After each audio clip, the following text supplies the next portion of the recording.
আমরা আমাদের অনেক সমস্যার সৃজনশীল সমাধান নিয়ে আলাপ করছি, কিন্তু আমাদের একটা বিশাল জাতীয় সমস্যা আছে পার্বত্য চট্টগ্রাম নিয়ে। বাংলাদেশ রক্তাক্ত যুদ্ধ করছে এই জনপদে, যুদ্ধ থামছে কিন্তু ছাই চাপা তুষের মতো এক আগুন ধিকে ধিকে জ্বলতেছে। পাহাড় আর সমতলের জনগোষ্ঠীর মধ্যে সন্দেহ আর অবিশ্বাসের বাতাস লঘু হইয়া যায় নাই।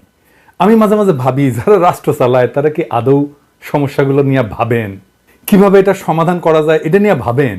ভাবলে, আন্তরিকভাবে চেষ্টা করলে তো এই সমস্যা একেবারে দূর না হোক অনেকটা তো সহনীয় করে ফেলা যায়। রাষ্ট্র সবসময় অপদার্থরা চালায়, তাই কখনো আমরা ভাবতেই পারি না সমস্যাকে দূর করতে হলে কি কি কাজ করতে হবে, কিভাবে সৃজনশীলভাবে সমস্যার সমাধান করতে হবে। আজ আমি পার্বত্য চট্টগ্রাম ইস্যু নিয়ে আলাপ করব। আমার আলাপে সব সমস্যার সমাধান থাকবে না, তবে অন্তত একটা বড় সমস্যার সমাধানের বিষয়ে আলাপ করব। আশা করি বাংলাদেশের আপামর জনসাধারণ, সমতল এবং পাহাড়ের জনগণ আমার এই আলাপটাকে গ্রহণ করবেন। আসেন আল্লাহর নামে শুরু করি।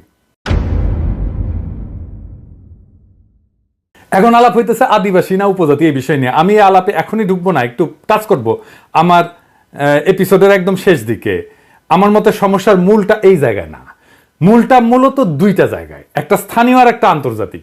আন্তর্জাতিক বিষয়টা আমি প্রথমে আলোচনা করব, কারণ পার্বত্য চট্টগ্রাম নিয়ে আলাপ করার সময় সেই আন্তর্জাতিক প্রবলেমটা, সমস্যাটা, যেখানে ভারত একটা গুরুত্বপূর্ণ ফ্যাক্টর, সেটারে মাথায় রাখলে আমাদের বিষয়টা বুঝতে সুবিধা হবে এবং সমাধানের পথটা ভাবতেও সুবিধা হবে। আসেন এই দুইটা বিষয় কি কি। ভারত মনে করতো যে পার্বত্য চট্টগ্রামের নাগা এবং মিজো বিদ্রোহীরা লুকায় আছে এবং তাদেরকে পাকিস্তানের গোয়েন্দা সংস্থা আইএসআই সাহায্য করে। তো এইটার পাল্টা কর্মসূচি না ইন্ডিয়া, যে পূর্ব পাকিস্তানকে দেশটার রাজনৈতিক মূল অংশ থেকে বিচ্ছিন্ন করবে। তো ভারত এইটার উল্টা কর্মসূচি নেয় যে পূর্ব পাকিস্তানকে পশ্চিম পাকিস্তানকে বিচ্ছিন্ন করবে, এবং এই কর্মসূচি নিয়ে আগায় যেতে থাকে। এবং এইটা নিয়ে আগায় যাওয়ার জন্য তাদের গোয়েন্দা মানে রকে সবুজ সংকেত দেয় ভারতীয় নীতি নির্ধারকেরা। অনেক পরে ভারতের গোয়েন্দা সংস্থা তার কর্মকর্তা বি রমন এই সম্পর্কে বলছেন যে এই যে পূর্ব পাকিস্তান থেকে ভারতের উত্তর পূর্বাঞ্চলে আইএসআই চালানো কার্যক্রমের অবসান ঘটাইতে ইন্দিরা গান্ধী পূর্ব পাকিস্তানের বাংলা ভাষীদেরকে পাকিস্তান থেকে বিচ্ছিন্ন হওয়া এবং বাংলাদেশ নামে একটা পৃথক রাষ্ট্র প্রতিষ্ঠার ব্যাপারে সহায়তা করতে হবে, এই সিদ্ধান্ত নেয়। এটা বি রমনের বইয়ে লেখা আছে। তো ভারতীয় তরফ থেকে বাংলাদেশের মুক্তিযুদ্ধের সংশ্লিষ্টতার একটা বড় উপাদান ছিল একটা বিশেষ বাহিনীকে পার্বত্য চট্টগ্রাম দিয়ে অপারেশনে পাঠানো। এই বিশেষ বাহিনীর নাম ছিল special frontier force. General Uban ছিল এই ফোর্সের প্রথম ইন্সপেক্টর জেনারেল। 1962 সালের শেষ দিকে এই ফোর্সটা গড়ে উঠছিল। 71 সালে এই জেনারেল উবানি ছিলেন মুজিব বাহিনীর প্রশিক্ষক। মুজিব বাহিনী কি জানেন তো? ছাত্রলীগ, যুবলীগ আর আওয়ামী লীগের যৌথ গেরিলা বাহিনী। এরা কিন্তু যুদ্ধ করেনি, আর আজকে তারা মুক্তিযুদ্ধের সিপাহসালার হয়ে গেছে। শুধু তাই না, উবান ছিল রক্ষী বাহিনীরও প্রশিক্ষক। তাইলে বুঝতে পারতেছেন তো যে ইন্ডিয়ার প্ল্যানটা কি এবং কিভাবে সে প্ল্যানগুলো সাজাচ্ছে তার আশেপাশে। এবং পার্বত্য চট্টগ্রামে যখন 71-এ চূড়ান্ত অপারেশন হয়েছিল, তখন মুজিব বাহিনী না, স্পেশাল ফ্রন্টিয়ার ফোর্স নামে ওই আনকনভেনশনাল বাহিনীকেও ভারতীয়রা পার্বত্য চট্টগ্রাম দিয়ে বাংলাদেশে ঢুকায় দেয়। এবং এই স্পেশাল ফ্রন্টিয়ার ফোর্স অনেক দিন থাকে, এমনকি 1975 পর্যন্ত থাকে পার্বত্য চট্টগ্রামে। তো এই ফোর্সের দায়িত্ব কি ছিল? যে পার্বত্য চট্টগ্রামে যে ভারত নিয়ন্ত্রিত মিজোরাম এবং নাগাল্যান্ডের স্বাধীনতা সংগ্রামী আছে তাদেরকে খুঁজে বের করে এবং নিশ্চিহ্ন করা। এখানেই শেষ না, এই স্পেশাল ফ্রন্টিয়ার ফোর্সের সাথে মুজিব বাহিনী পার্বত্য চট্টগ্রাম দিয়ে যখন অভিযান শুরু করে, এটা নভেম্বরের শেষ দিকে। এরা ত্রিপুরা রাজ্য থেকে পার্বত্য চট্টগ্রামের পানছড়িতে প্রবেশ করে নভেম্বরের শেষে। একদল চাকমা তাদেরকে অভ্যর্থনা জানাইতে যায়, মনে করছে তাদের মুক্ত করতে আসছে। এই জন্য একটা খাসিও নিয়ে গেছিল বেচারারা। আহারে, মুজিব বাহিনী ও স্পেশাল ফ্রন্টিয়ার ফোর্স এই সদস্যদের খাসিটা নিছে, কিন্তু অভ্যর্থনাকারী সবাইকে হত্যা করছিল। তারপর তারা পানছড়ির পাহাড় গ্রামগুলোতে হামলা শুরু করে, বাড়িঘর লুটপাট করে, আগুন লাগায় দেয়, সামনে যাকে পায় তাকেই হত্যা করে এবং মেয়েদেরকে ধর্ষণ করে। তাদের হামলায় পানছড়িতে ওই দিনই নিহত হয়েছিল 32 জন নিরীহ পাহাড়ি। তারপর তারা পানছড়ি থেকে খাগড়াছড়ির দিকে রওনা হয় এবং যাওয়ার পথে 176টা বাড়িঘর জ্বালায় দেয়। 14 ডিসেম্বরেও তারা 22 জনকে হত্যা করে। এই ছিল আওয়ামী লীগের মুজিব বাহিনীর মুক্তিযুদ্ধ। এটাই তাদের কন্ট্রিবিউশন। বাংলাদেশ থেকে ভারতীয় সামরিক বাহিনী চলে যাওয়ার সময় তাদের সেনাবাহিনীর এই স্পেশাল ফ্রন্টিয়ার ফোর্সকে রেখে দেওয়া হয় কক্সবাজারে।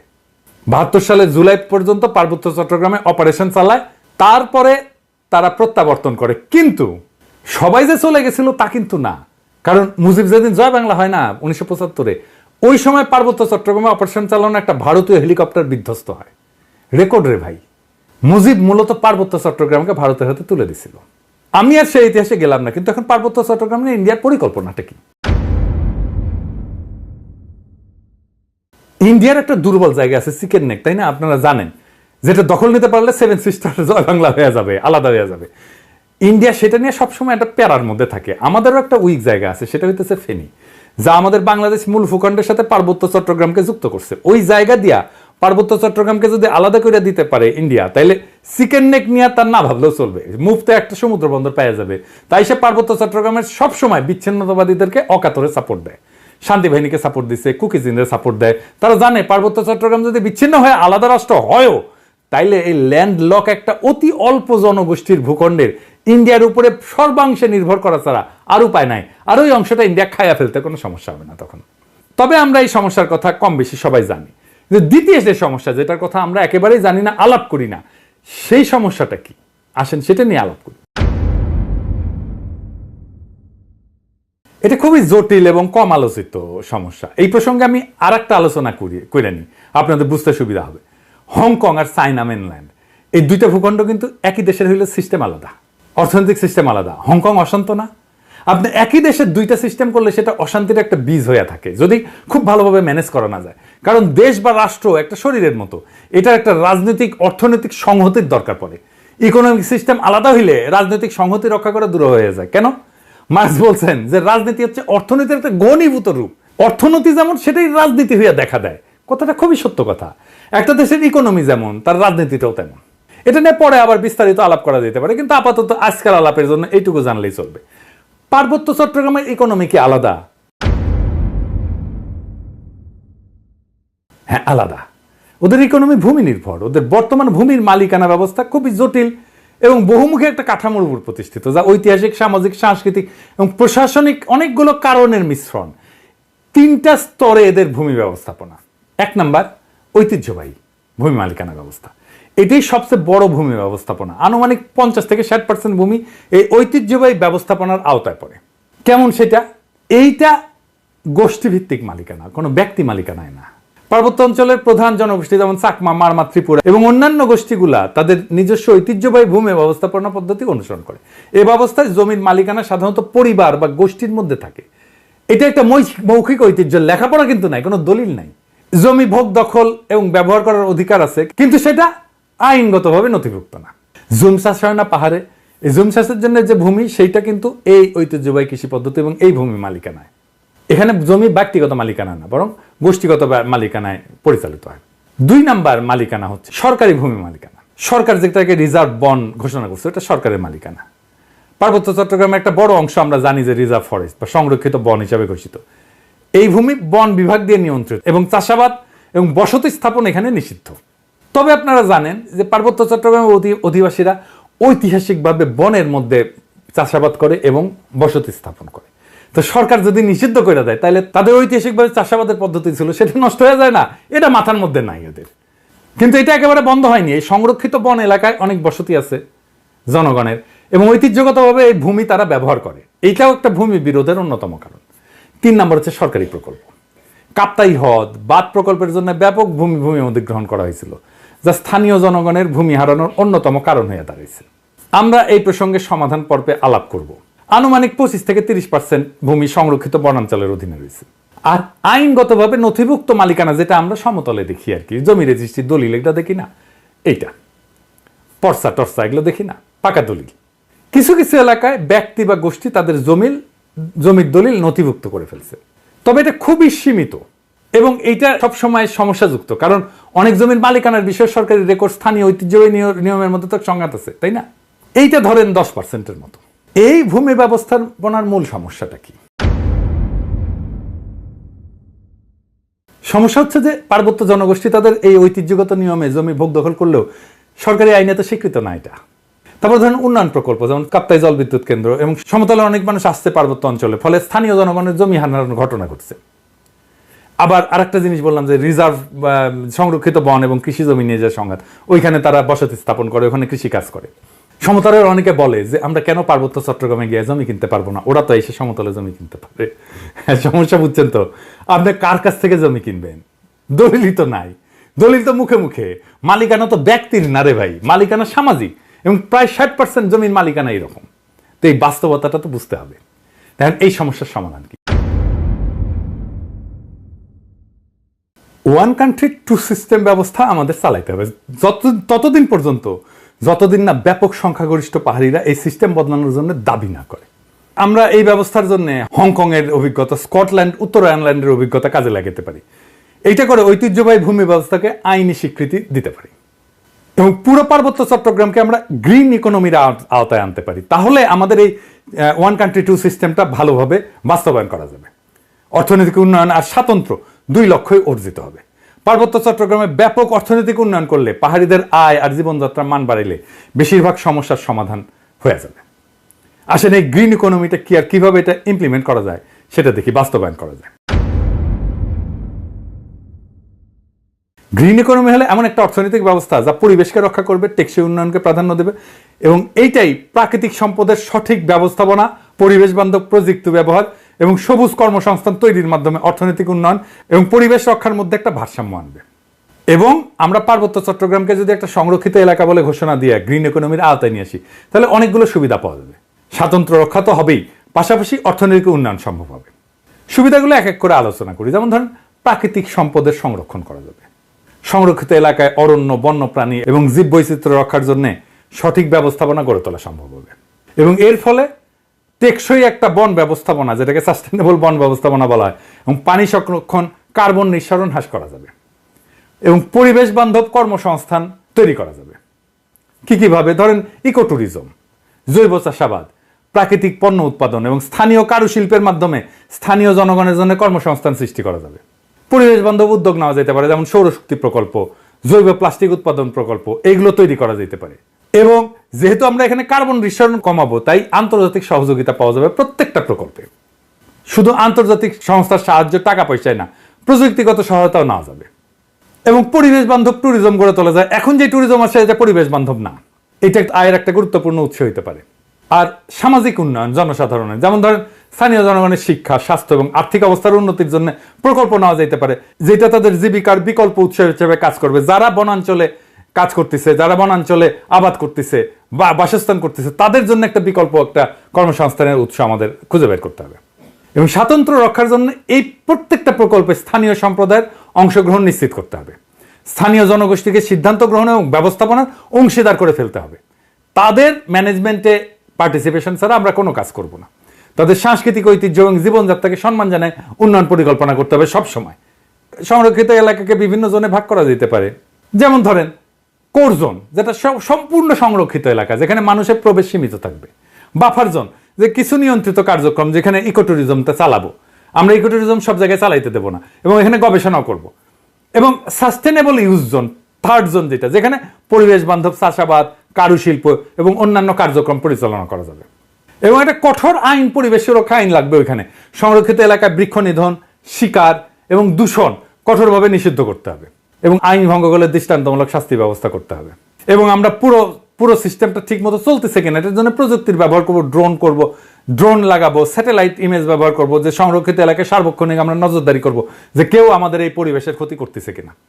এবং এই অঞ্চলে আমাদের একটা গবেষণা এবং ডকুমেন্টেশনের একটা শক্তিশালী সিস্টেম রাখতে হবে, যে সংরক্ষিত এলাকায় জীববৈচিত্র্য, সম্পদ এবং পরিবেশগত অবস্থা নিয়মিত এটা ঠিক থাকতেছে কিনা, এটা নিয়মিত গবেষণার মাধ্যমে পর্যবেক্ষণ করা হবে। আর আসেন কাপ্তাই লেক এলাকা। এই যে কাপ্তাই লেকটা করা হয়েছে, জানেন এখানে কত মেগাওয়াট বিদ্যুৎ হয়? 230 মেগাওয়াট মাত্র। এটা গোটা বাংলাদেশের চাহিদার মাত্র 5%। এই যে 5% বিদ্যুৎ, তার জন্য কত বড় সমস্যা আমরা তৈরি করছি। আমরা যদি ঘোড়াশাল বিদ্যুৎ কেন্দ্রের কথা চিন্তা করি, ঘোড়াশাল বিদ্যুৎ কেন্দ্র 950 মেগাওয়াট বিদ্যুৎ উৎপাদন করে, তার মানে 4 গুণ এই কাপ্তাই লেকের চাইতে। তাইলে আমি এটা আসলে রাখবো কেন? এই কাপ্তাই বাঁধ ভেঙে দিয়ে আমরা জমি উদ্ধার করলে কি সমস্যা? এটা ভেবে দেখতে হবে। এটা নিয়ে আমাদের সিরিয়াস চিন্তা করতে হবে যে আসলে আমরা কাপ্তাই বাঁধটা রাখবো কিনা। একটা দীর্ঘস্থায়ী প্রবলেমের সমস্যার সমাধান করছে। কাপ্তাই লেক থাকবে না, কাপ্তাই লেকের দরকার কি? আমাদের তো দরকার নাই। দৃষ্টিনন্দন কাপ্তাই লেকের তো দরকার নেই। আমার যদি জমি উদ্ধার হয় ওইখানে, এই 230 মেগাওয়াট বিদ্যুতের দাম কত? আর আমরা যদি এই জমিটাকে ব্যবহার করতে পারি, কাপ্তাই লেকের নিচে ডুবে যাওয়া জমিটা যদি উদ্ধার করতে পারি, তাহলে এই জমিতে আমরা কি পরিমাণে অর্থনৈতিক ব্যবস্থাপনা করতে পারবো, অর্থনৈতিক সুবিধা পাবো, অর্থনৈতিক লাভ করতে পারবো, এটা একটা স্টাডি হইতে পারে। আমি একটু ধারণাটা দিলাম। যদি মনে করেন যে স্টাডি করে যদি দেখা যায় যে ওইখানে অর্থনৈতিক সুবিধা যেটা সেটা অনেক অনেক বেশি এই কাপ্তাইয়ের 230 মেগাওয়াটের বিদ্যুতের চাইতে, তাহলে কাপ্তাই বাদ আমাদের রেখে লাভ কি? এটা ভেঙে দেওয়া যেতে পারে। আমার মনে হয় যে কাপ্তাই বাদ যদি ভেঙে দেওয়া যায় তাহলে আমাদের বেটার ইকোনমিক বেনিফিট আমাদের আসবে। এবার আসেন আদিবাসী ধারণা নিয়ে আমার চিন্তাটা বলি। কেন এইটা অদরকারি আলাপ? কেনই বা সমতলের মানুষ এই চিন্তাটা পছন্দ করে না? সমতলের মানুষ আদিবাসী ধারণা নিয়ে কি মত পোষণ করে সেটা বলার আগে বোমাং রাজা কি ধারণা পোষণ করে সেটা শুনি। আসেন শোনেন, ওনার কথাই শোনেন। আমার নাম অংশপ্রদ চৌধুরী। আপনারা বলেন আমরা actually we are not tribal, আমরা আদিবাসী নয়। আমরা ছিলাম বার্মাতি। ভারতের সম্রাট মহারাজা উনি ভারতের বোমাং রাজাকে 1614 সালে সরকার গভর্নর অফ চিটাগং, একদম রাজা গভর্নর ছিল। Fifth man entered into Chittagong district, বর্ধমানে বোমাঙ্গের কমলাপুর 1727 সালে। 283 বছর আগে আমরা এখানে যুক্তি। এই যে ইন্ডিজেনাস বা আদিবাসী শব্দটার অর্থ হইল এমন জনগোষ্ঠী বা সম্প্রদায় যারা কোনো নির্দিষ্ট ভৌগোলিক এলাকায় ঐতিহাসিকভাবে বসবাস করে আসতেছে, যারা সেই এলাকার আদি অধিবাসী এবং যাদের ঐতিহ্য সাধারণত ঔপনিবেশিক বা আধুনিক জনগোষ্ঠীর আগমনের পূর্বে গড়ে উঠছে। সহজ বাংলায় বললে ওই অঞ্চলের আদিবাসিন্দা। রেড ইন্ডিয়ানরা যেমন আমেরিকার আদিবাসিন্দা, আপনারা তো সেটা না পাহাড়ি ভাইরা। তারপরে যখন এই শব্দ ব্যবহার করার জন্য চাপাচাপি করেন তখন বাকি দেশের মানুষ এটাকে সন্দেহের চোখে দেখবেই। এটাও বুঝতে হবে।